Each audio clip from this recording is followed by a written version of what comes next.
It's not fair.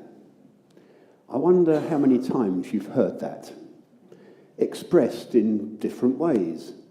Whining, anger, with differing intensity or loudness, often accompanied by overdramatic arm waving or stamping of feet or crossed arms and grumpy face. Usually over some perceived or real injustice.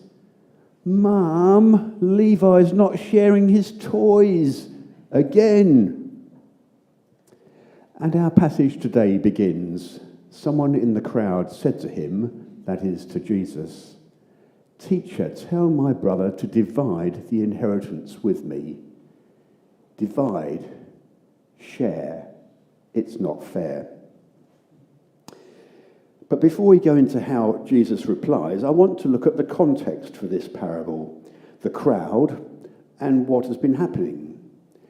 Jesus often had a crowd listening to his teaching or witnessing his miracles, but why was this crowd here, and who was in it?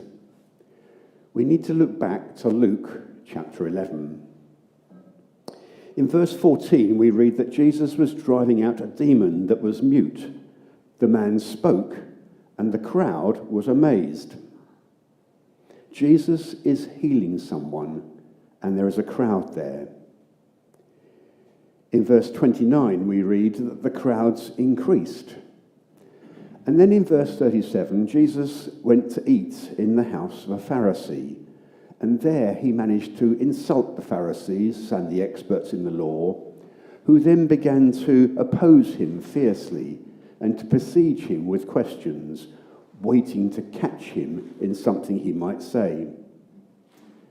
And in Luke chapter 12, verse 1, the start of the chapter that our parable today is in, tells us, meanwhile, while Jesus was in the Pharisee's house, a crowd of many thousands had gathered. The word is a vast multitude. You can't count how many people there are. A vast multitude, so many that they were trampling on one another. And someone in that crowd said to Jesus, "Teacher, tell my brother to divide the inheritance with me." There seems to be a family dispute which needs a legal or a judicial resolution, and this man wants to raise the issue publicly. Perhaps the man's brother had not divided the inheritance as he should have done, and the man was seeking his fair allocation, appealing to Jesus for justice. And what's wrong with that, we might say? Or perhaps the man was a younger brother, wanting Jesus to award him a greater share than he was entitled to under the law. Land belonged to the family rather than to the individual, and there was therefore a strict legal condition. The eldest son received a double portion of the inheritance, and the others equal shares. So perhaps the man couldn't go to the teachers of the law because they would have just upheld the award of a double portion to the eldest son. Maybe he turned to Jesus as an alternative teacher because he thought that Jesus, as he so often did in his teaching, would reinterpret the law in his favour. He would do the same sort of thing regarding the inheritance. Now, Jesus doesn't seem to know who the person is, and that's not surprising with the crowd around him.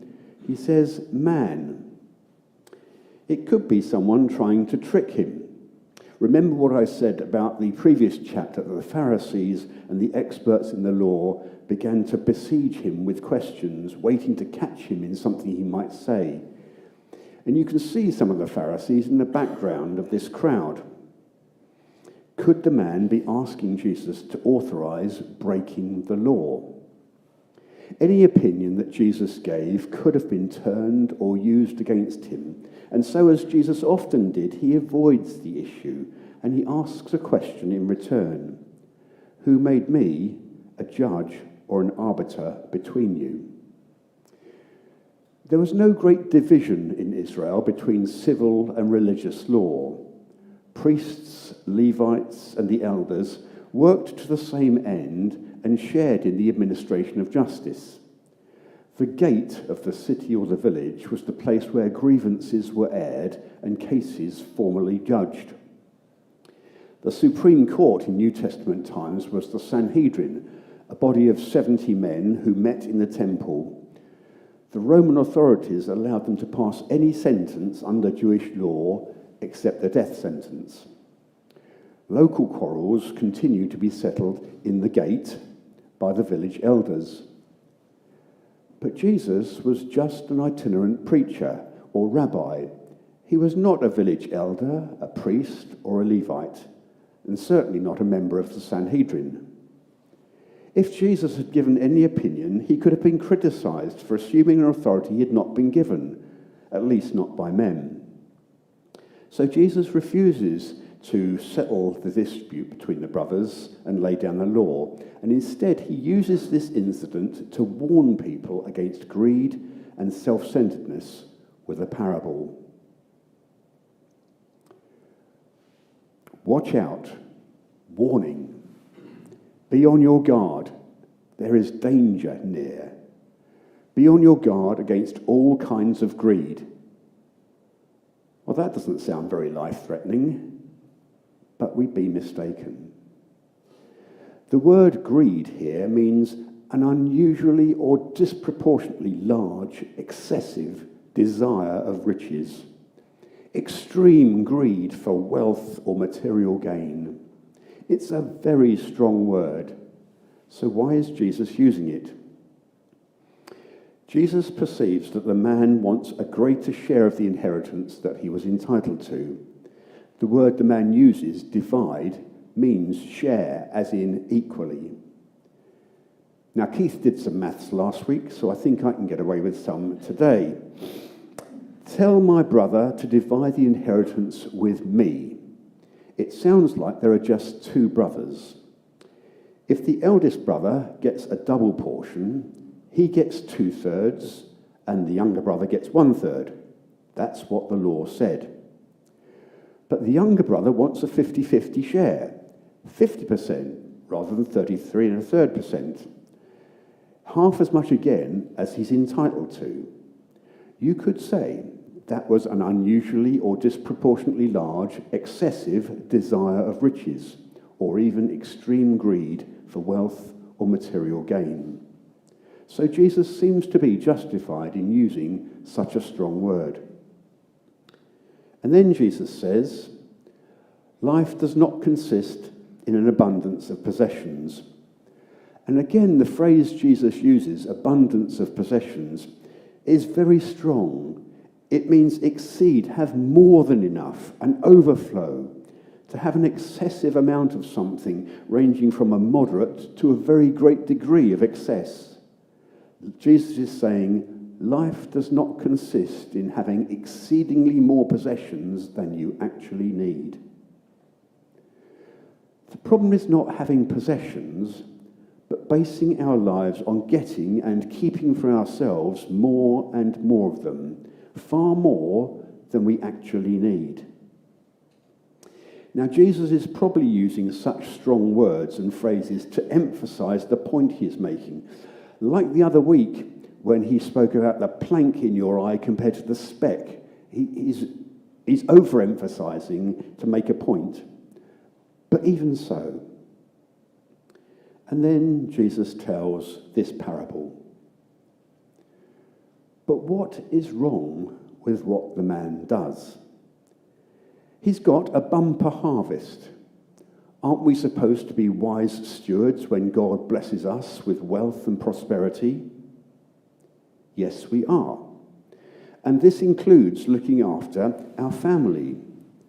Proverbs 19 says, houses and wealth are inherited from parents.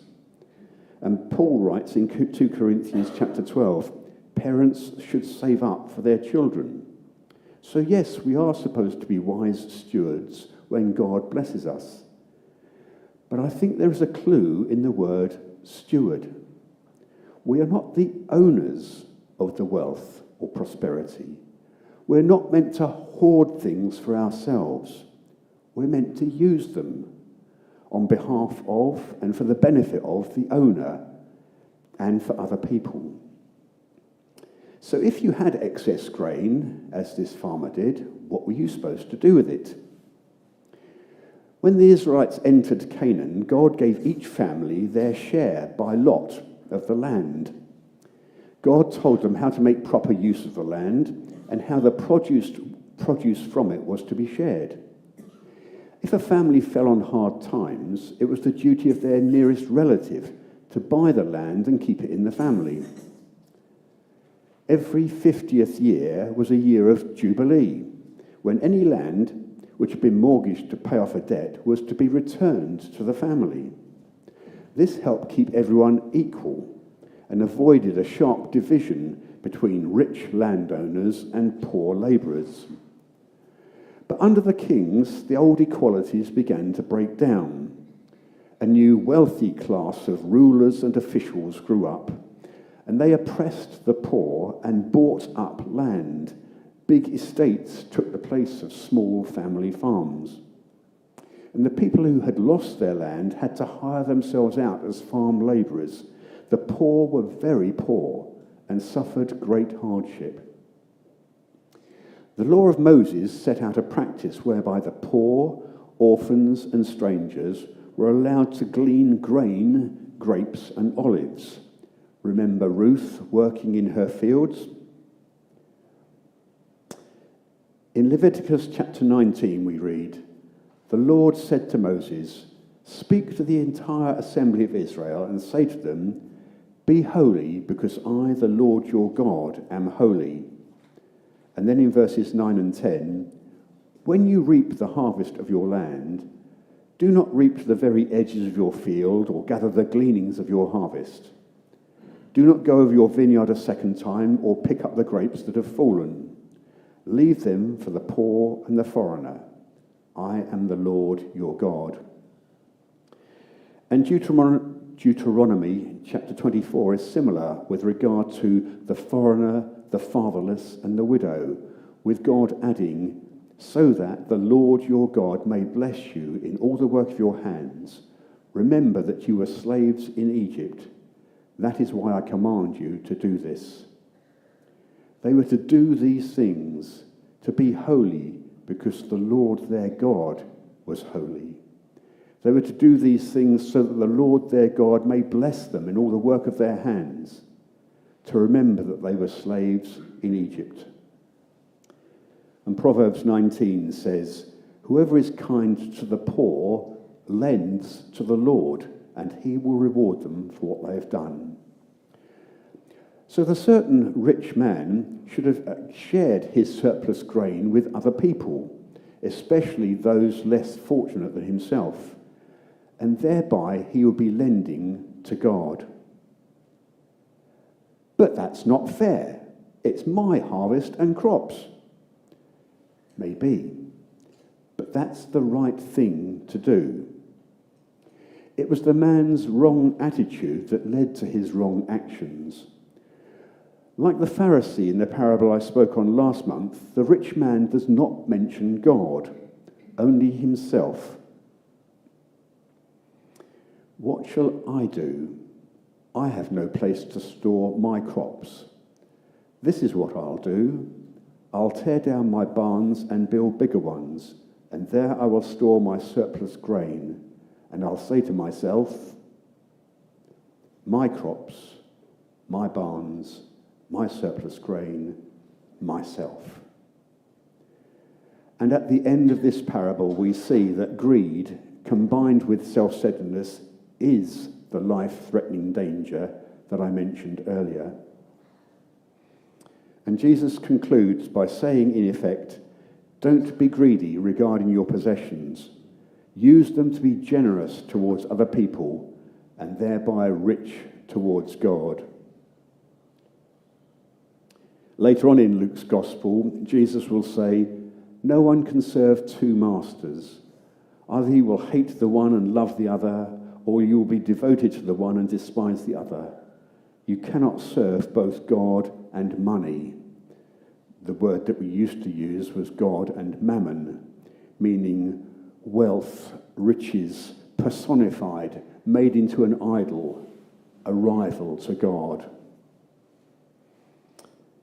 And Job said, "If I have put my trust in gold, or said to pure gold, 'You are my security,' then these also would be sins to be judged, for I would have been unfaithful to God on high." Now, this parable is all very well, being aimed at people who are rich and warning them of the dangers they faced. But most of the people in the crowd would probably have been poor. And instead of being secure in their wealth, they were probably worried in their poverty. Well, the very next section of Luke's Gospel, Jesus speaks to the disciples about this. He says, "Do not worry about your life. Consider the ravens. God feeds them. How much more valuable you are. Consider the wild flowers. God clothes the grass. How much more will he clothe you? Do not set your heart on what you will eat or drink. Do not worry about it. Seek his kingdom. Do not be afraid, little flock. Sell your possessions and give to the poor. Provide for yourselves a treasure in heaven that will never fail. Where your treasure is, there your heart will be also." All of that in sharp contrast to the rich fool of our parable, who held on to his possessions but lost them and his life. The man's prosperity, produce, property turned to probate, which is ironic, or perhaps deliberate by Jesus when you remember the reason for the parable. "Teacher, tell my brother to divide the inheritance with me." So what does this parable have to say to us today? Probably the same as it said to people then. Watch out. Be on your guard against all kinds of greed. Life does not consist in an abundance of possessions. Jesus was speaking to a mainly agricultural society. Our society today is very different. But greed, covetousness, materialism, it's still a real danger. The writer to the Hebrews said, "Keep your lives free from the love of money and be content with what you have, because God has said, 'Never will I leave you, never will I forsake you.'" I know that many people in this country are struggling with debt, the need for food, we have food banks, energy prices rising, and much, much more.